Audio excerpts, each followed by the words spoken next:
My name is Emily Carter, and I've been married to my husband, Daniel, for almost 12 years. We have 2 kids, a home we've built together, and a life that, from the outside, probably looks stable and happy. But for the last year, I've been living with this constant gnawing in my chest that I can't seem to quiet. It all started last October, when I caught Daniel having what he called an emotional affair with one of his employees. He swore up and down that nothing physical happened, and from the messages I saw, that seemed true. Still, the betrayal hit me like a truck. The woman he was messaging was someone he worked with closely. Their conversations weren't just about work. They were jokes, inside references, late-night texts that no husband should be sharing with another woman. When I confronted him, he ended it immediately. He promised me it was just a mistake, a moment of weakness, and that he never wanted to lose me or risk our family. At first, I believed him, or at least I tried to. But since that day, life has been a roller coaster.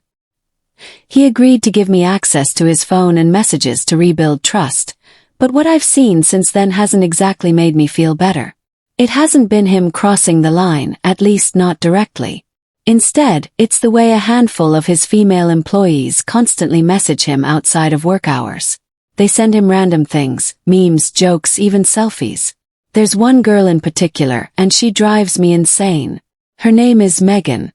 She's young, barely in her 20s, and she seems naive in a way that comes across as childish but also flirtatious.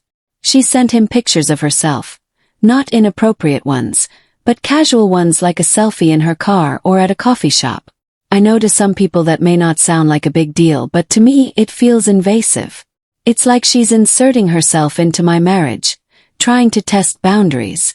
Daniel doesn't reply to her non-work-related messages, but she still pushes. One time she sent him a photo, and when he didn't respond, she followed up with, "Thanks for leaving me on read." The tone of it made me sick to my stomach. It wasn't professional, it wasn't respectful. It was playful and flirtatious. When I bring it up to Daniel, he just shrugs and tells me I'm overthinking it. He says she's just a silly 20-year-old who doesn't know how to act and that I shouldn't take it so seriously. But I do. I take it seriously because I've been down this road before. I remember vividly how his last friendship started. It was just messages too. Just harmless conversations, nothing physical, nothing for me to worry about. Until it was. What makes it worse is that last week, I decided to call his work. Megan happened to answer the phone. When I introduced myself as Daniel's wife, she giggled. Not a nervous laugh, not a polite chuckle, an actual giggle. It was like she was amused by the idea of me calling. That moment set me off completely. I hung up the phone feeling small, disrespected, and dismissed. Daniel, of course, brushed it off. He told me that I was reading too much into it, that she didn't mean anything by it, that she's just young and immature.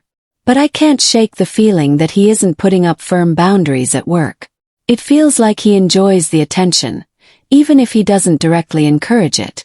And honestly, I think that's the part that hurts the most. Because of what happened last year, my trust in him is cracked. I can't tell what's real and what's not anymore. When I see a message from someone like Megan, my mind spirals back to last October. I tell myself, what if it's happening again? What if the flirtatious messages are just the tip of something bigger, something I can't see yet? It feels like I'm constantly on high alert, waiting for the other shoe to drop. I've noticed how this has changed me too. I don't feel like the same person I used to be in this marriage. I used to be carefree with Daniel, laughing and joking around.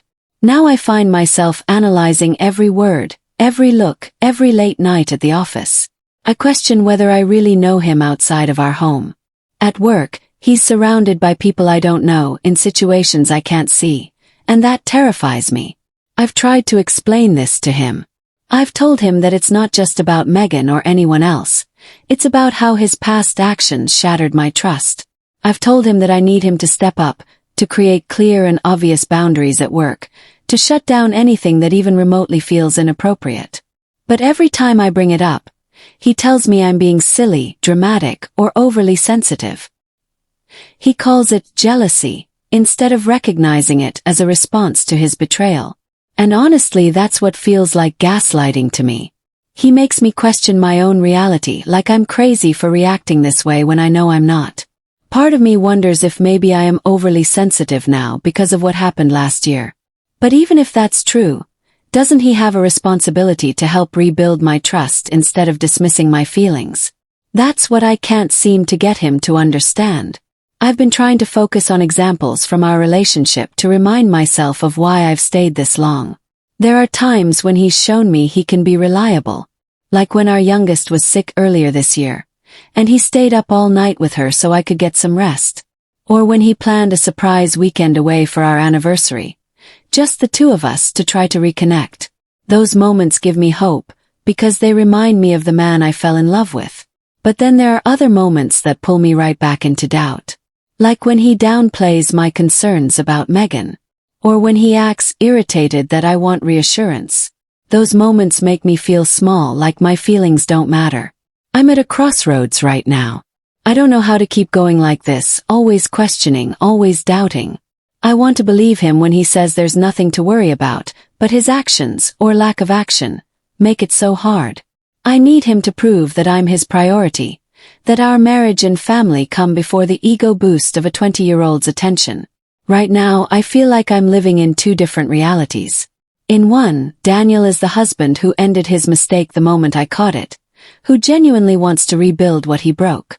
In the other, he's the man who still enjoys the thrill of attention, who doesn't care enough about me to set boundaries. I don't know which one is real anymore, and that uncertainty is exhausting.